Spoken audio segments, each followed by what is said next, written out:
Hello everyone, welcome to the online Sashiko workshop. I'm Sue Howie and I'm thrilled to have you all joining me today.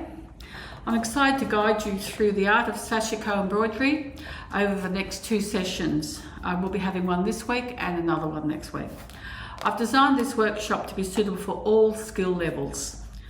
In our first session today, we'll dive into the basics. I'll discuss the types of needles and threads you'll need, and we'll explore different methods of starting and finishing your pre-printed panels, and even how to manipulate wash-away patterns to create your own designs. Okay, so that's basically what we're going to be doing today. So we'll get stuck into it. I'm going to first of all talk about threads, needles and pre-printed designs.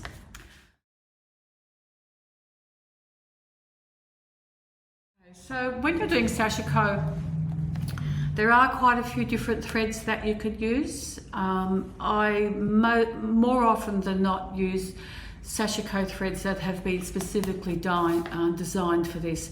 However, you can use pearl threads and they work extremely well. I use those on various occasions, quite a bit actually. You can use anything for a Sashiko sewing project, but I do encourage you not to use stranded threads. I find that there's 6 individual stranded pieces of cotton, and you need them bound into one thread because you want your Sashiko stitch to be nice and plump and not separate. So I'm going to show you a couple of different ways that you can buy these threads. You can always go into your cupboard and see what you've got there. You don't have to buy threads, you can always go and see what you've already got in your cupboard, and you'll be surprised what you might have there, especially if you're a collector of lovely coloured threads like I am. Okay, so Sashiko, the standard Olympus cotton, this is a 20 metre, or a 20 metre I think, or 20 yards, no 20 metres of Sashiko thread. 20 metres isn't a lot. If I was doing a large project, I would most definitely buy the 100 metre threads, okay? So this is a 100 metre thread that I have already undone. And as you can see, I've taken it out of the packet. I found my little knot there, and then what I did was I went through and I cut through the opposite end of the skein. So there it is there, all ready to go. My knot's up here, I've cut through there, and what I do is I put it together and then divide it into 3. Now if you do this, you'll find that you'll use all of your thread. So once you've done that, you'll divide it into 3. You'll plait it, and that's how you'll work with your Sashiko threads. What you do is you just come up here to the top here, just pull one thread out. If you pull it and it won't come, it means it's the knot there, so just leave that one, pull it out, and presto. So there you've still got your skein of thread that has been plaited. You'll be able to use the whole of that skein. If you don't prepare it properly before you start working, you'll find that this can get into a real big mess. Some of these skeins actually come in 140 metres. They can also come in 370 metre skeins as well. And they are really large skeins. They're used for very large projects, and you definitely need to make sure that you prepare them so that you can use all that thread. So that's the Olympus ones, and ladies, they come in beautiful variegated colours these days. You'll find that we are sort of moving away from the beautiful from just the indigo and white. You'll find that a lot of Sashiko today is done with some beautiful coloured threads as well. First of all, with this particular one, you'll see that I've pulled out this really long piece, and that's doubled. When you're starting off, girls, please just cut it in half. You'll find that that's quite long enough to get started with. If you use the whole thing, it does tangle and you might get into a bit of a mess. So when you're starting out, just cut it in half until you get very familiar with the threads and you're able to use the longer ones, which is what I do. Okay, so they also come on a card. Here's a little card. This is a NATO card. These are a 25 metre, and as you can see, they come in white, cream, or lots of plain colours, and they also come in gorgeous variegated colours as well. So that's another way of buying them on cards. So you can buy them in skeins on the cards. Then these are pearl threads that I use on a regular basis. These are plain. These I've bought from Wonderful, and they're gorgeous threads.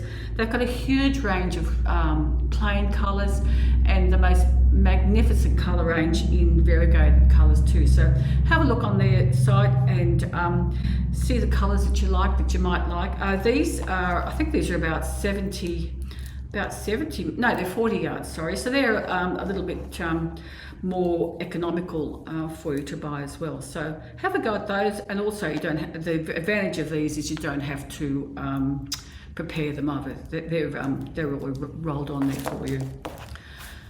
There's another way. You can, these threads, my mum was a great crochet lady, and she used to use these all the time for her crochet.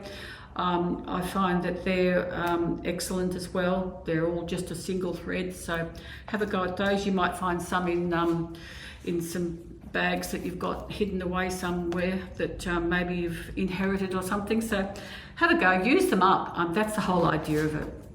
It's about recycling and upcycling. Okay, so have a go at looking to see what's in your cupboard.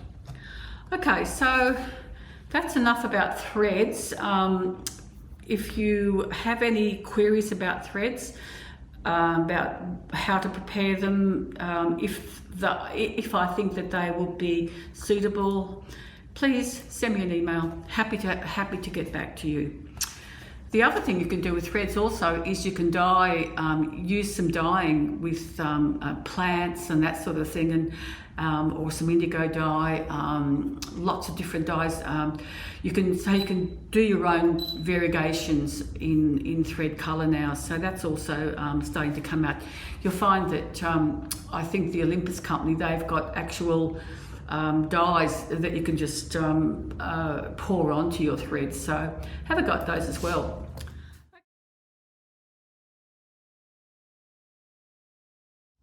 Next I'm going to go on to needles. Now, needles are really important as far as I'm concerned. The ones that I used to use right at the beginning of when I started out was I used the Olympus ones. Now, ladies, you can see how long they are. This is another Olympus one here. That one's a bit shorter. I'd probably use that one, but that's a preference. They've got a very big eye and a very sharp point. Now, that's very important for Sashiko. The big eye is for threading your needle. The sharp point is for, it's very helpful for gauging your stitch length, and sometimes you need to go through multiple layers of fabric, so you need a really sharp point. So they are the Olympus ones. I don't use them as much. The advantage of having the Olympus ones is because they're very thick shafted and they make a bigger hole in the fabric, so you'll find that they can be very helpful for that. So, but the idea is to have a go at a whole range of Sashiko needles. They're not expensive, and you'll find that you might use different needles for different projects depending on the density of the fabric that you're stitching. I use a John James Crewel needle, that one there. Yes, it's very fine. Which I like a fine shafted. I've just become so used to using a fine shafted one. The eye isn't all that big, but it does have a very sharp point. So, and I've become very used to using that. This is a French embroidery needle that you might like to use. These are exactly, well, they're very much like the tulip needles. They've got a largish eye, and they've also got a very sharp point. They've also got a nice fine shaft too, so I like using those. The tulip needles, they are of a very high quality steel. They come in all different lengths. They come in different size eyes. So, and they're an excellent Sashiko needle. Clover also make a Sashiko needle, and also Bohin. So, and I'm sure there's many more on the market. My suggestion is, if you don't want to buy any, have a look in your stash of needles and see if you can find one that's got a big eye and a very sharp point, and have a go at that. Okay, these are just all suggestions for you to make your stitching easier.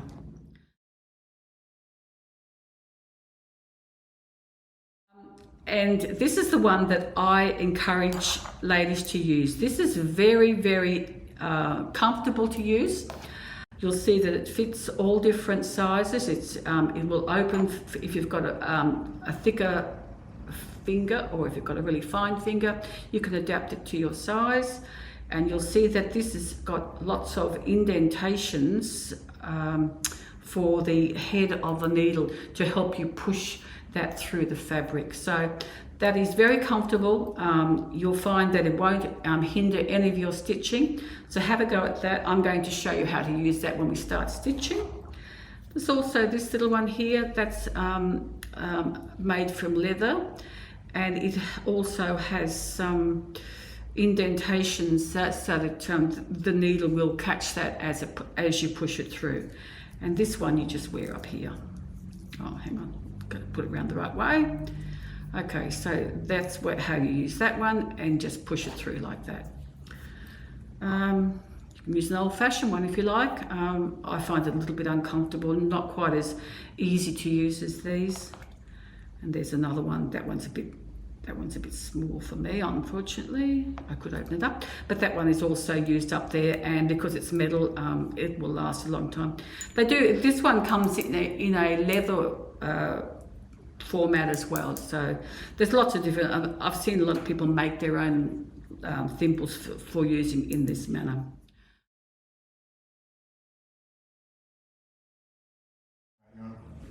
Okay, ladies, so for those who want to see me stitching a pre-printed piece, these are ones that don't wash out. They may fade over time with washing, so I won't guarantee that they'll wash out. They're beautifully, they're nice and fine. The stitch length is really nice, and they're perfect for learning. So what I'm going to do is I'm actually going to show you, you can use a knot. I quite often do use a knot, and if you see this particular one here, you'll see that I have actually not used a knot. I've actually left my tails because I actually go from side to side, okay? With these particular ones, a lot of these designs are designed to go from side to side. If you're going to be putting it into a seam, you can leave a tail at the beginning and the end if you're going from side to side, because you're going to be stitching this into a side seam or into a seam. So, and that will secure it. So you don't have to use a knot or a start stitch to secure it. So that's something that you can remember if you're doing designs going side by side, or from side to side, sorry. This is a freestanding pattern, and you'll find that it will need securing, because otherwise the fear is that you might pull these threads out, okay? So I'm going to show you how to start your stitching and finish it, so that you can be rest assured that it's not going to come out.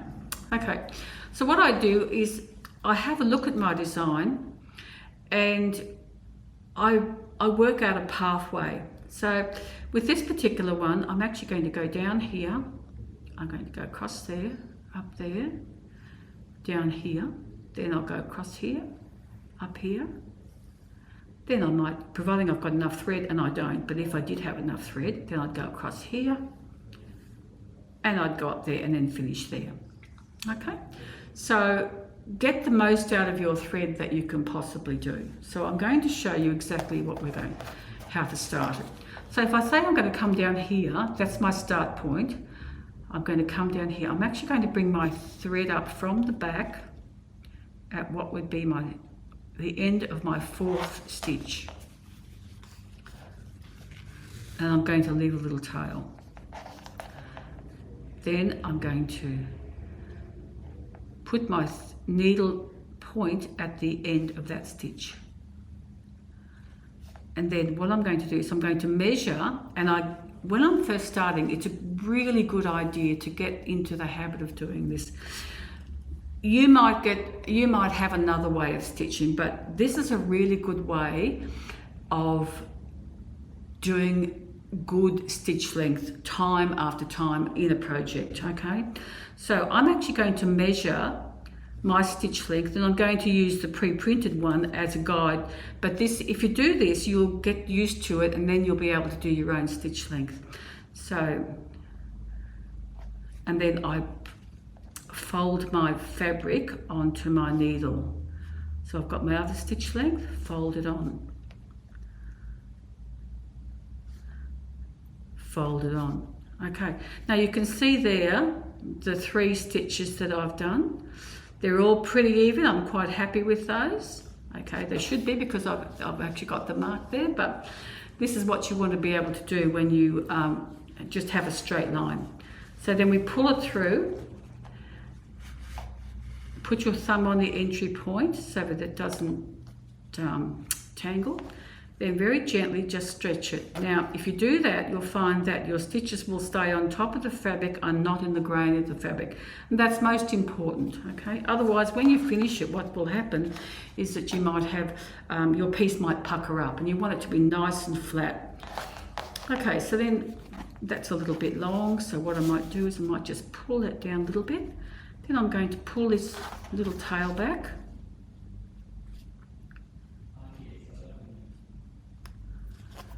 And I'm just going to weave it back, encompassing the tail under those stitches.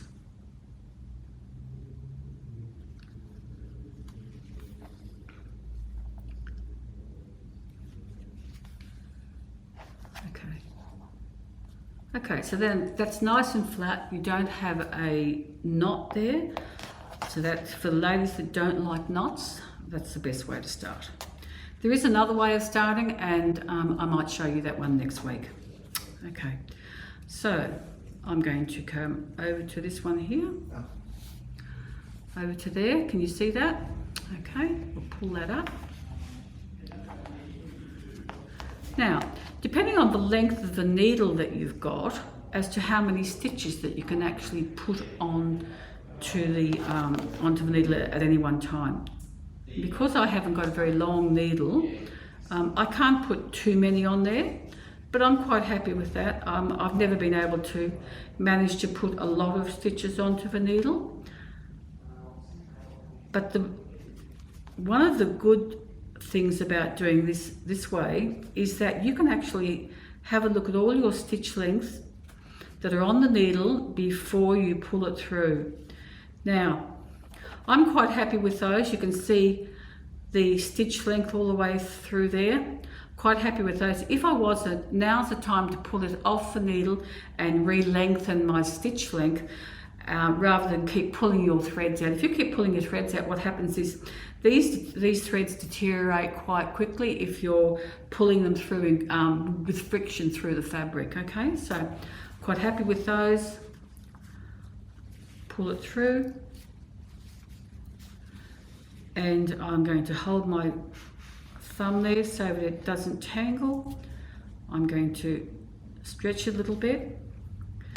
Now you can't put as many stitches on the needle when you're going around curves, girls. You'll find that you'll have to quite okay with those. They're not perfect, but that's okay. That one you'll find is not real good, but I'm quite okay with that. Girls, I tell you what, this is hand sewing, it's not machine sewing. So my advice to you when you're doing your stitch length is have a look at it. If you can live with it, leave it there. If you can't, by all means, pull it out. But we don't look at each individual stitch after our project is finished. We look at it as a whole. Okay, so if you feel that you can live with it, leave it there. If you can't, pull it out. It will bug you otherwise.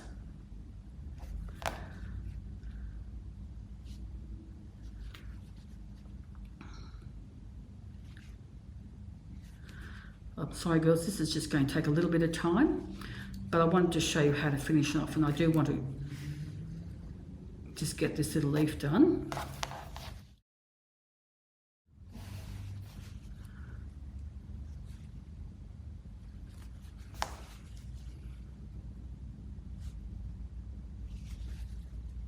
You can see how I'm folding it onto my needle every time.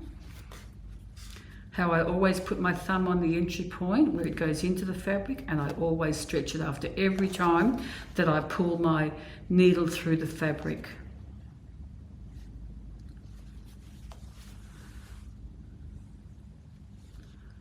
And of course there are many other ways of doing this too, girls, but this is the one that I've found that works well for me, and so that's why I'm imparting my knowledge of how I do it onto you. You'll always find something different from you'll always learn something different from, no matter who you learn Sashiko from. Take what suits you and leave what doesn't suit you.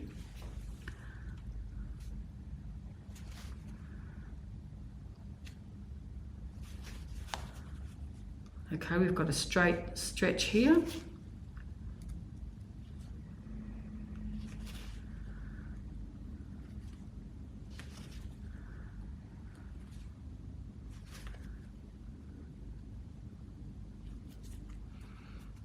Quite happy with that, and that's about as many stitches as I can put on that short needle. Pull it through, nice and flat. So what I'll do is I'll just go over to the next one. Girls, I don't jump any further than about 1 centimetre. Any further than 1 centimetre, I'll usually finish off and start again.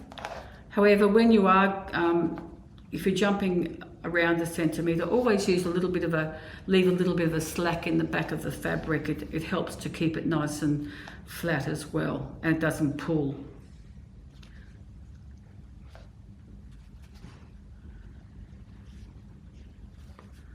Okay. I'm just about ready to finish this off because I've run out of thread. Okay. All right, so turn it over, and then all we do is just take it back through the last 3 or 4 stitches like we did when we started.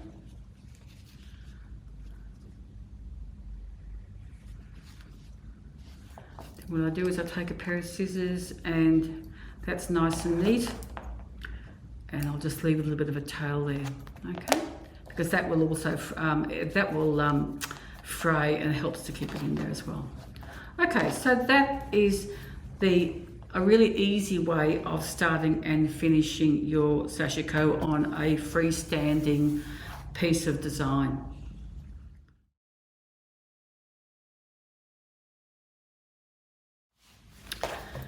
When we start out, I always encourage girls to start with a pre-printed fabric. You'll find that it's got a regular stitch length on there. It will have a design on there, so you haven't got to worry about getting your own design. You haven't got to worry about the stitch length. This is all about teaching you and becoming familiar with the way that we learn how to stitch. Okay, so this is one that this is from Olympus as well. You'll find that you can stitch as much of this or as little as this as you like. Now ladies, when you're buying Sashiko fabric, always ask whether the design will wash away or it won't. It's very, very important. And the other thing is, always make it a rule never to pre-wash any pre-printed Sashiko fabric that you buy. Sometimes it will say that it may fade, it may wash out, and you don't want it to wash out. So you need to make sure that you know exactly what you're buying. So these do wash out. They're fantastic. They've been on the market for a long, long time. They come in 3 different patterns and, 3 different patterns, this particular one, and 3 different colours. I only use 2 patterns and I use 2 colours, and that's the cream and the indigo. All right, so I'm going to show you what I did with some pre-printed fabric, which initially started out looking like this, okay? So then what I did was exactly that design. So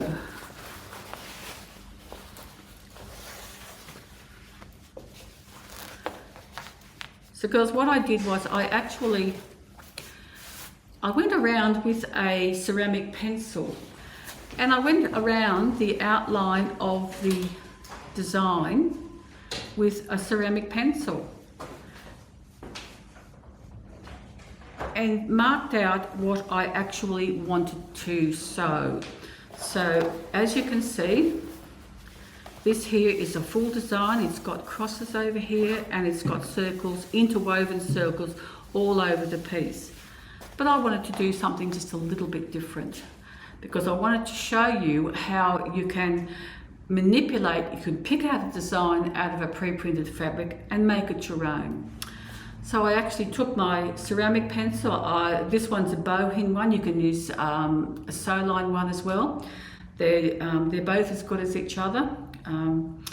I don't know of any others. There's quite a few others. A very sharp chalk pencil would be quite okay because it will wash away as well. Anything that will wash away will be fine. Okay, so I've actually gone around the outside and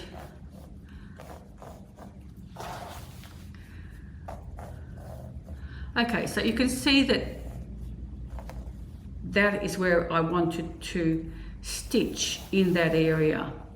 So anything outside that area, I was not going to stitch. Okay, so I did that throughout the whole of the, as you can see, I missed that one, so I've got to go back and do that one. So I did that with, I did that originally. And I did these little pieces here as well. Okay. So then I thought, no, I'm not quite happy with that. So I've stitched it all and I wasn't quite happy. And then I've washed it out. I've actually soaked it in lukewarm water for about a half an hour and swished it around with my hands. Then what I did, once this all disappeared, once the design all disappeared, I took it out, hung it on the line and brought it in when it was just drying, and then I actually ironed it on the back just to give it, take all the creases out. Girls, when I'm hanging it out, I don't normally wring it out. I just take it out and hang it on the line. I find that it's easier to get it nice and smooth if you don't wring it out, okay? So then what I did was I actually took some, sorry ladies, I actually took some templates and I actually went round, that's not the right one, but I actually went round here, drew a couple of circles. I had a couple of different sizes of these and I put them one inside the other, and then I drew around with my ceramic pencil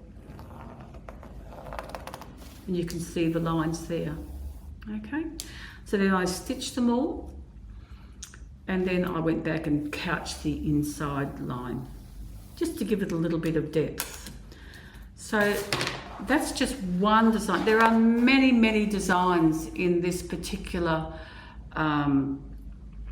pattern that you can get out, and the hemp design also has many, many as well. I've actually got some patterns that have actually been picked out from that particular design. So all of these patterns that I'm going to show you now were all drawn and manipulated from that 1/7 treasures pattern. And I'm just going to quickly flick through them so that you can see them.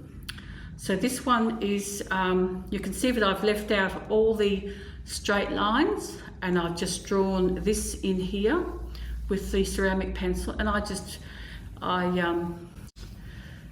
sewed a piece of fabric in there that I liked. I really liked that piece of fabric. You could either do applique, or this is raw edge applique. All right. Okay, so this is another one that we've drawn out of that particular design, and as you can see, I've got the little stars there, so I kept those, and then we just use the half circles, and then we use those. So we've used half of the circle on each way. Okay, so that's another one. That one just drew out the circles without the lines and then washed everything away, as you can see there. This is a good use, a good display of using variegated threads as well on the white, on the cream one. As you can see, this is what we've just done, a few circles here.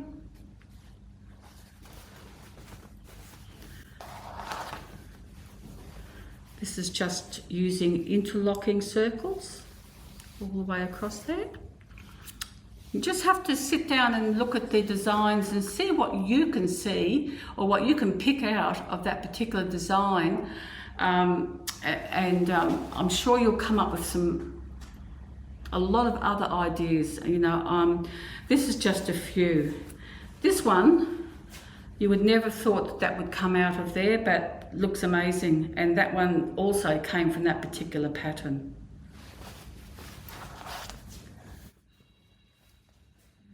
This is another one, same deal. And this one, just use the circles. I very rarely use those straight lines. I'm not a fan of them together with the circles, but as you can see, that one that just had the straight lines, that came up really, really well. This one I just used a little bit of applique of a flower from the binding or the border fabric that I used to put it all together. So ladies, that's something that, just to give you some ideas of what you can do with pre-printed fabrics. Okay, so this is a hip design, which is the other one that I keep in stock for all my projects that I like to do. As you can see, I actually went round and I pulled out this particular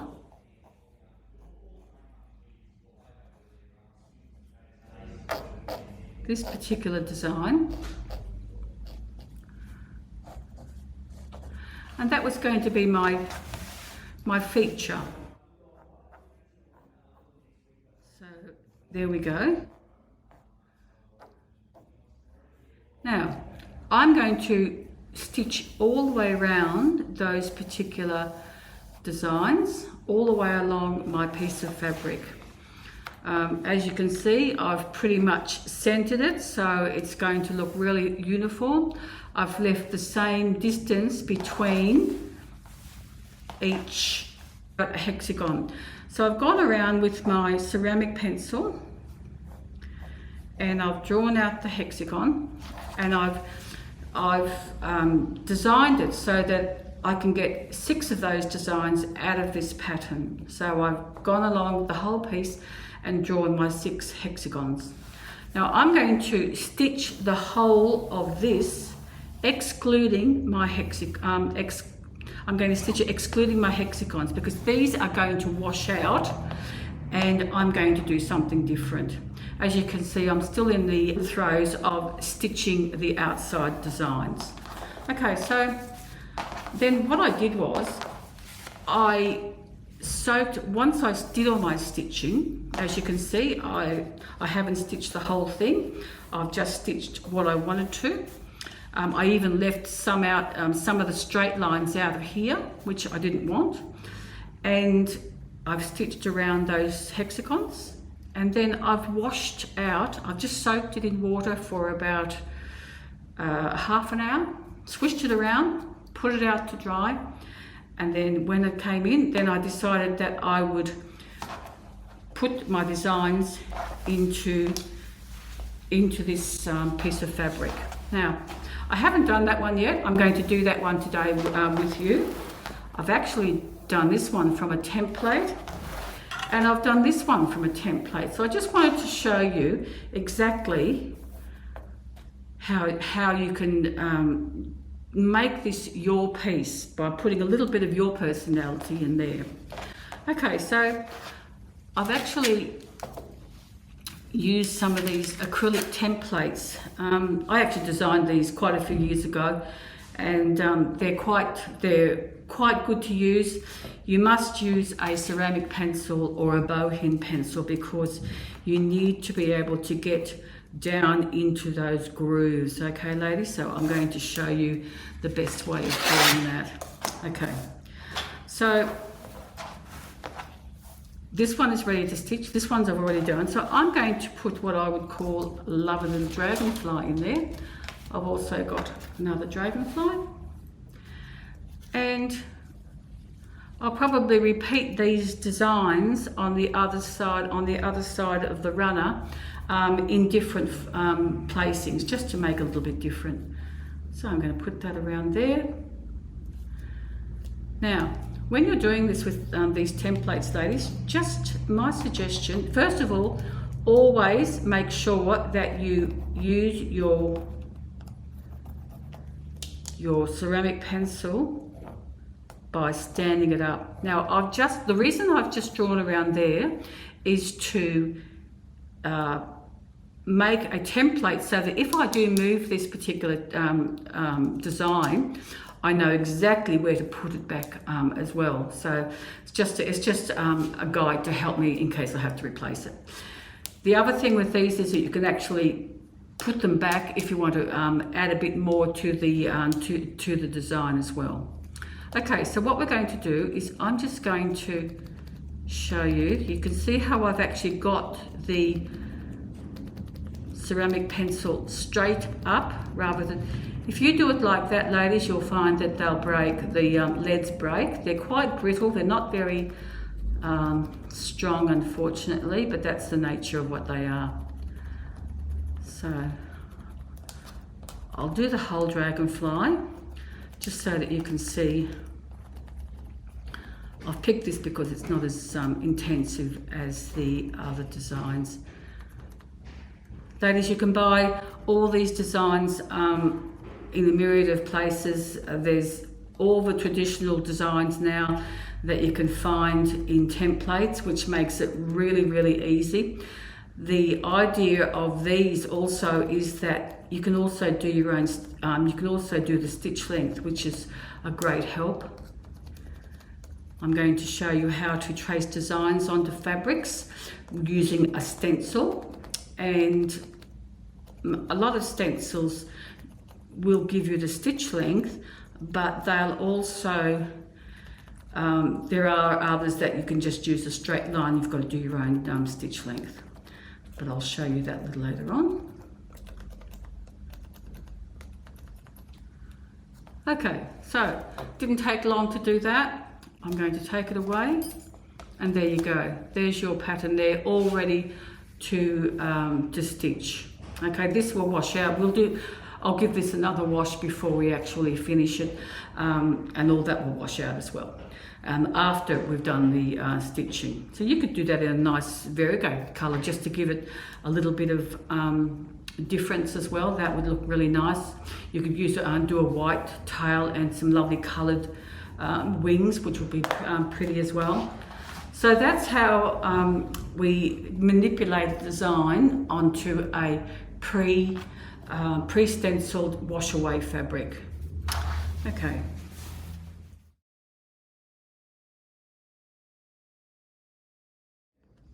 Okay, ladies, now what I want to talk to you about is fabrics for Sashiko. you'll find that you'll be doing, especially if you're designing your own pieces, that you might transfer designs onto fabric that you like, and you'll design a project that you like. You might like a table runner, you might like a tote bag, you might like a quilt. There's lots of things, a cushion cover, lots of things that you might like. So, and that takes a lot of time to produce that. So my advice to you is to use the best quality fabric that you can possibly afford, okay? I use this particular one, it's called Oxford, and you'll find that it's got a lovely weight. It's the one that I print on as well. It's got a lovely weight, and it's absolutely perfect. You'll see here, ladies, that it's got a medium size thread count. One that's really loose sometimes is not so good for Sashiko. It's okay for borrow, not so good for Sashiko. It's especially if you're going to draw designs onto it, you'll find that it's quite difficult to do that. And something that's got a really fine thread count sometimes can be a bit hard to do Sashiko. So have a try, do a test on your fabrics to make sure that it's what you want. Ladies, please don't use really fine fabrics and then put a iron-on pellon on the back of it before you start stitching. I find that that is totally unnecessary. You'll find that it's got a glue, especially if it's got a glue on the back of it. You'll find that the glue will inhibit you pulling your needle through sometimes, and also it's a bit hard, and you risk also of pulling some of that pellon through your stitching. So if you're going to be using a fine fabric, a finer fabric, and you do want to stabilize it, do your stitching first and then put the stabilizer on it, okay? So you'll find that you'll have a much better outcome. Okay, so ladies, that's it for this week. I hope to see you back next week with some more advanced techniques that we'll try. If you'd like to have some templates, some Sashiko templates with you next week, by all means you can, and a piece of drawing paper and a very sharp pencil, some rulers, that sort of thing. But don't worry too much, because this is a learning technique, and I'm just going to show you what the possibilities are of what you can do with certain tools. Okay, so thanks for watching today, and I look forward to seeing you next week. Bye for now.